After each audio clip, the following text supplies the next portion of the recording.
Hello दोस्तों, आपके अपने यूट्यूब चैनल लॉजिकल मैथमेटिक्स में स्वागत है। और आज मैं बताने वाला हूँ विभाज्यता के नियम का दूसरा वीडियो। इससे पहले मैं 2 टाइप को बता चुके हैं, तो इसमें मैं तीसरा टाइप को बताने वाला हूँ। क्वेश्चन है 590 तक 19 से विभाजित होने वाली कुल कितनी संख्याएँ है। 590 तक 19 से विभाजित होने वाली कुल कितनी संख्याएँ है। तो इसको कुछ नहीं करेंगे, 590 में हम 19 से भाग दे देंगे और पता चल जाएगा कि इससे 590 तक में कुल कितनी संख्या है जो 19 से कट रहा है। तो चलिए भाग देते हैं। 590 में भाग दें, 19 तिया 57, बचेगा 2 2 पर 0 20, 2 पर 0 20, तो 19 से एक बार में यानी 31। तो इसका आंसर हो जाएगा 31। अगला क्वेश्चन है 200 तक 19 से विभाजित होने वाली कुल कितनी संख्याएँ है। तो इसको भी कुछ नहीं करेंगे, 200 में हम 19 से भाग दे लेंगे और पता चल जाएगा कि कितना संख्या। 200 में जब 19 से भाग दीजिएगा तो 10 बार में कटेगा, पूरी तो नहीं कटेगा। तो जितना बार में कटेगा उतना ही आंसर, जितना तक कटेगा उतना ही आंसर होगा। तो 10 इसका आंसर हो जाएगा। अगला क्वेश्चन है 300 तक कुल संख्या जो 7 से विभाज्य हो। मतलब 300 तक कुल कितनी संख्या है जो 7 से विभाज्य होगा। तो 300 में हम 7 से भाग दे लेंगे, तो 7 से भाग देंगे तो 42 बार में लगेगा। तो इसका आंसर हो जाएगा 42। ये क्वेश्चन बहुत इंपॉर्टेंट है, ये बार बार एग्जाम में पूछ लिया जाता है कि 500 से 900 तक 2, 3 और 5 से विभाजित होने वाली कुल कितनी संख्याएं हैं। तो 500 से लेकर 900 तक 2, 3 और 5, 2, 3 और 5 से कटने वाली कुल कितनी संख्या है। कोई भी संख्या जब उसका गुणनखंड से करता है तो उसका एलसीएम के भी, कोई भी संख्या के गुणनखंड से जो संख्या करता है तो उस संख्या के गुणनखंड यानी एलसीएम से भी वो संख्या करता है। तो 2, 3 और 5 का एलसीएम होगा 30। तो जो 30 से कटेगा वो संख्या सभी से, जो संख्या 2, 3 और 5 से कट रहा है वो संख्या 30 से भी कटेगा।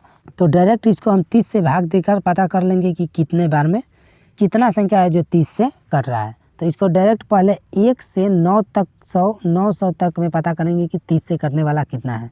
तो 1 से 900 तक में 30 से कटने वाला संख्या कितना होगा, 30 होगा। तो 30।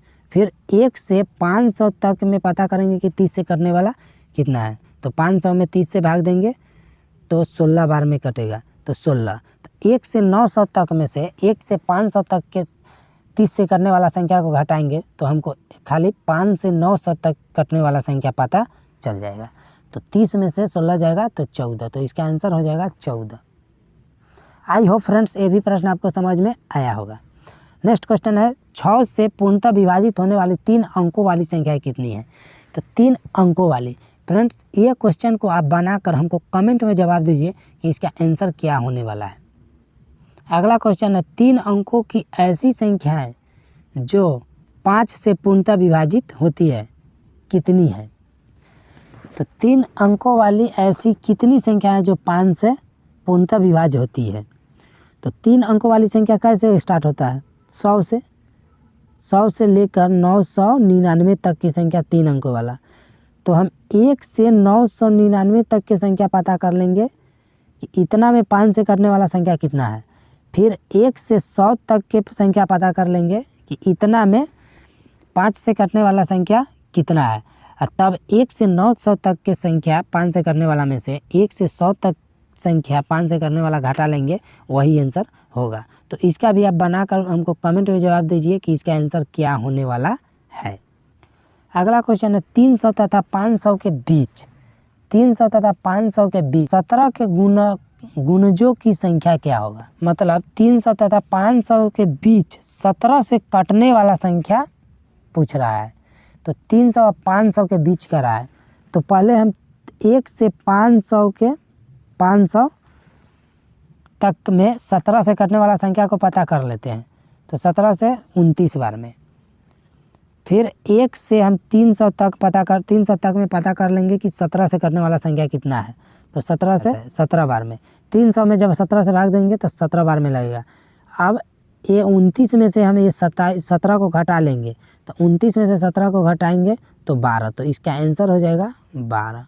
नेक्स्ट क्वेश्चन है 300 और 200 के बीच कितनी प्राकृत संख्या है जो 7 से विभाज्य है। तो 300 से 200, तो 300 तो डायरेक्ट इसको 1 से 200 तक में पता कर लेंगे कि 7 से करने वाला कितना है। तो 7 से काटेंगे, 7 दूना 14, बचेगा 6, 6 पर 0 60 यानी 8 7 56 यानी 28। तो इसका आंसर हो जाएगा 28। अगला क्वेश्चन है 200 और 600 के बीच की कितनी संख्या ऐसी है जो 4, 5 और 6 से पूरी तरह विभाजित होगा।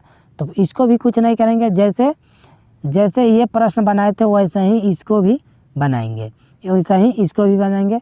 सिर्फ हमको ध्यान रखना है कि 4, 5 और 6, तो इसको डायरेक्ट एकाएक ही नहीं काट कर इसको एक तीनों संख्या के लसा से भाग दे देंगे। तीनों का लसा हो जाएगा 4, 5 और 60 का लसा कितना होता है, इसका हो जाएगा 60, इसका लसा हो जाएगा 60। तो इसको में हम 60 से भाग देकर पता कर लेंगे कि इसके बीच में 1 से पहले इसको हम 1 से 600 तक में संख्या में 60 से भाग पता करेंगे कि 1 से 600 तक में करने वाला 60 से कितना संख्या है। फिर 1 से 200 संख्या में 60 से भाग देंगे और पता करेंगे कि 1 से 200 तक में 60 से करने वाला संख्या कितना है। तो तब ये संख्या में से ये वाला संख्या घटा लेंगे और इसका आंसर चल आएगा। तो इसको आप बनाकर कमेंट में जवाब दीजिए। अगला क्वेश्चन है 1000 से कम कितनी संख्या ऐसी है जो 10 और 13 दोनों का गुणज है। मतलब 1000 तक, 1 से 1000 तक ऐसी कितनी संख्या है जो 10 और 13 दोनों से विभाज्य हो। तो दोनों का मतलब हो गया इसका एलसीएम से भी, तो एलसीएम इसका हो जाएगा 130। तो डायरेक्ट इसमें हम 130 से भाग दे लेंगे, पता चल जाएगा कि कैसे कटने वाला है। तो 3 से 3, 13 से काटेंगे, 13 7 91, तो इसका आंसर हो जाएगा 7। अगला क्वेश्चन है 500 तक की कुल संख्या है जो 12 या 8 से विभाज्य है। तो 12 या 8 से विभाज्य है, तो इसको हम 12 से भाग देंगे और 8 से भाग देंगे और पता करेंगे कि कुल कितनी संख्या है जो 12 से भी कट रहा है और 8 से भी कट रहा है। तो पहले हम 12 से कटने वाला संख्या पता करते हैं। तो 500 में 12 से कटने वाला संख्या पता करेंगे। तो 12 चौका 48, 2 पर 0 20, 12 एक कम यानी 41 बार में, 41 बार में। फिर 500 में हम 8 से भाग देंगे, तो 8 से भाग देंगे तो 8 छक 48, बचेगा 2, 2 पर 0 20, 8 दूना 16 यानी 62 बार में। अब 41 और 62 को, 41 और 62 को हम ऐड कर लेंगे। तो 41 62 को ऐड करेंगे तो 103, तो इसका आंसर हो जाएगा 103। 25 नंबर क्वेश्चन है 100 और 1000 के बीच की संख्या में से उसके अंकों का योगफल घटा देने से प्राप्त संख्या सदैव विभाजित होगा। मतलब 100 और 1000 के बीच की संख्या में से, तो 100 और 1000 के बीच में की संख्या क्या होता है। तो फ्रेंड्स एक बात आपको याद रखना होगा कि संख्या निकालने के लिए कौन सा फार्मूला का यूज किया जाता है। तो संख्या बराबर होता है लास्ट माइनस फर्स्ट अब बाटा में डिफरेंट, लास्ट माइनस फर्स्ट बाटा डिफरेंट प्लस में 1। अगर आप नहीं समझे तो देखिए, जैसे कहेगा कि 2 और 8 के बीच में कितना संख्या है, 2 और 8 के बीच में कितना संख्या है, तो आप गिनने जाइएगा। 2 के बाद 3 4 5 6 7 8 तक है। तो 2 और 8 के बीच में कितना संख्या है, 1 2 3 4 5वां संख्या है। 2 और 8 के बीच में क्या संख्या है, 5वां संख्या है। तो ये तो छोटा है, तो आप बता दिए गिन कर लिख कर कि कितना होगा। 1000, 1 से 1000 तक संख्या लिखना है, अब बताना है कि कितना संख्या होगा। तो इसको डायरेक्ट आप कैसे कर सकते हैं, डायरेक्ट 8 में से 2 घटाएंगे तो क्या होगा 6, और 1 और घटा लेंगे तो क्या हो जाएगा 5, 1 2 3 4 5। ऐसे नहीं करेंगे, लास्ट माइनस फर्स्ट, तो लास्ट में क्या है 8, तो 8 माइनस फर्स्ट क्या है 2, तो -2 बाटा डिफरेंट, क्या डिफरेंट है 1 के, तो 1 अब प्लस में 1। तो 8 में से 2 जाएगा क्या होगा, तो 6, 6 प्लस 1 क्या होगा 7। तो इसके बीच में कुल कितनी संख्या है 7। तो पहले देख लेते हैं कि 100 से 1000 के बीच में, 100 से 1000 के बीच में संख्या कितना है। तो संख्या निकालने के लिए हमको लास्ट माइनस फर्स्ट करना होगा। तो लास्ट है 1000, तो 1000 माइनस फर्स्ट है 100, तो 100 अब बाटा में डिफरेंट, तो डिफरेंट 1 1 का होगा, तो 1 प्लस 1। तो 1000 में से 100 जाएगा तो 900, 901 कितना हो जाएगा 901 हो जाएगा, 900 प्लस 1 901। अब ये संख्या उसके अंकों का योगफल घटा देने तक, तो इस संख्या में से इसके अंकों का योग कितना हो जाएगा 9 1 10।